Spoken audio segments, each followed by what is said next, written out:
हा कुपा मासा आहे। हा मासा नरम असतो म्हणून मी बाजारातूनच कापून आणलाय। आज आपण कुप्याचं कालवण करणार आहोत। 2 ते 3 चमचे तेल घातलंय।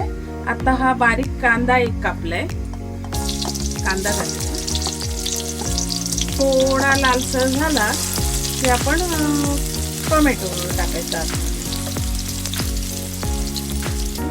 1-1.5 चमचा हे टाकायचं आल्या लसणाची पेस्ट। हे पण थोडंसं हलवून घ्यायचं।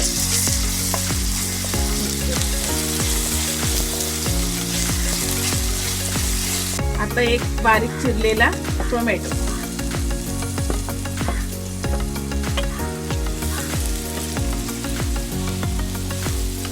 कांदा टोमॅटो नरम होईपर्यंत, तेल सुटेपर्यंत जरा भाजून घेऊया। कांदा आणि टोमॅटो चांगला नरम झालेला आहे। आता ही थोडीशी हळद, अर्धा चमचा, आणि हे 2 चमचे लाल तिखट। तुम्ही पाहिजे तेवढा तुम्ही घालू शकता, जसा मसाला असेल तसा।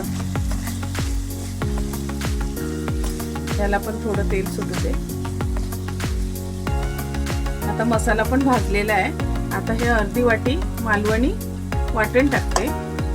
त्याला पण थोडं तेल सुटलं मग मच्छी टाक।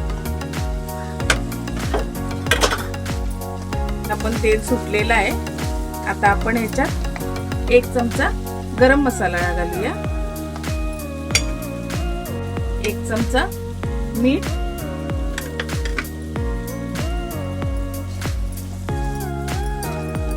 असं मिक्स करू। आता आपण ह्याच्यात पाणी, जेवढा तुम्हाला रस्सा पाहिजे तेवढं पाणी घालायचं। पातळ पाहिजे असेल तर जास्त पाणी। आता आपण कोकम घालूया आणि एक उकळी आली, आता झाकण ठेवूया आणि एक उकळी आली की मच्छी टाकूया। आता एक उकळी आलेली आहे। आता आपण मच्छी घालूया। मच्छी कालवणात घातलं, नरम असते मच्छी, पण कालवणात घातलं की कडक होते। आता चांगली शिजायला देऊया। बारीक गॅसवर चांगली जरा शिजू दे, म्हणजे मसाला त्याच्यात मुरणार। ते काय ह्याच्यामध्ये रश्श्यामध्ये नरम नाही होणार, कडक होते। आता मी बारीक गॅस करते आणि झाकण ठेवते 10 मिनिटांनी, मग गॅस बंद करायचा। आता आपण झाकण उघडूया। कुप्याचं कालवण तयार झालेलं आहे।